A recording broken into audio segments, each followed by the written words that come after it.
Magandang hapon po sa lahat. Tayo nagbabalik ulit dito sa ating munting channel, Samuel Soriano TV29, para mag-discuss ulit ng another coins at ito po ay ating hilig, mangulikta ng barya.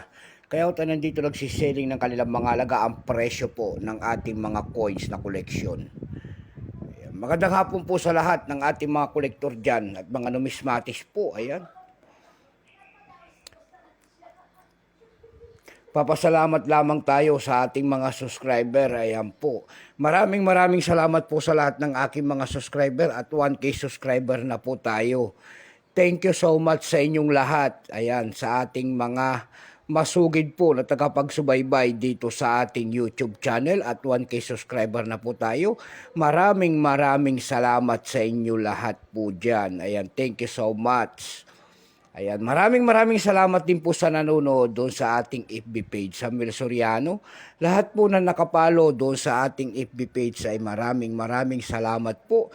Lalo na yung mga nagsiset ng star sa atin dyan. Thank you so much din po sa inyong lahat. Ayan po, God bless po. Ayan, mabuhay po kayo. Special shoutout lang natin ang mga namatayan dyan po sa Daragin po. Ayan, si Auntie Rosa po, ayan, namatay ang ating pinsan dyan sa Daragin. Mga Soriano family po, ayan, condolence po sa inyong lahat dyan. At magandang hapon po sa lahat. Ayan, lalo na ang aking mother dyan sa Daragin po, Milagros Soriano po. Ayan, yun naman po, hindi pa po nakapag-subscribe dito sa aking YouTube channel. Anyayahan ko lang sana kahit malaking tulong na po o bagay ang inyong magagawa. Tulad na lamang po sana ang pagpindot ng ating subscribe button, like and share para ma-update ko kayo sa mga latest ko pang gagawin mga video po. Mayroon na naman tayong pag-uusapang barya guys at ito po ay barya po ng Pilipinas.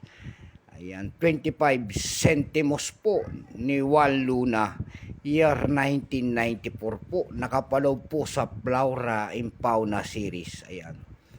Siseling natin kung magkano na ang kanyang presyo sa ating mga online selling. Bago po yan ay kilalanin mo muna natin siya. Issue po nito ay Philippines po. Period Republic 1946 update po. Type nito standard circulation coins. Years 1991 hanggang 1994. Value nito 25 centimos po. Ayan.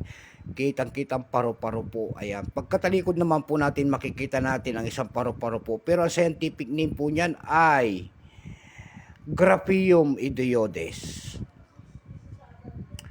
Ayan. Currency piso 1967 up to date po. Composition niyan ay brass. May bigat lamang itong 2.24 grams.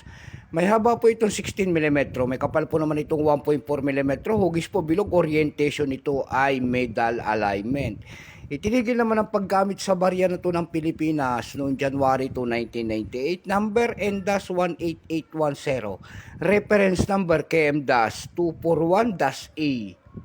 Ito po year 1994 na ito. Ito po ay 62%. Ayan. Wala pa pong may pakita ang ating Bangko Sentral kung ilang piraso ang ginawa sa barya na hawak natin. Pero may price na po yan doon sa ating numista.com kung tawagin ng ating mga kolektor. Yung kanyang very fine ay 15 pesos. Extra fine ay 32. Almost uncirculated ay 42. Uncirculated nito ay nagkakalaga po ng 47 pesos. Tayo naman po ay dumako sa kanyang mga presyo sa ating mga online selling. Tulad na lamang po ng ebay.com. Ayan, sa ebay.com po, mayroon tayong nakita nagbebenta doon ng $15 nito. Nasundan po ito ng $17.70. Mayroon na rin tayong nakita na nagbebenta doon ng $6.50. Dako naman tayo sa Carousel PH. Sa Carousel PH naman po, mayroon tayong nakita nagbebenta doon ng 500 pesos. Nasundan po ito ng 400 pesos. Yung pinakamababa po ay 150 pesos na.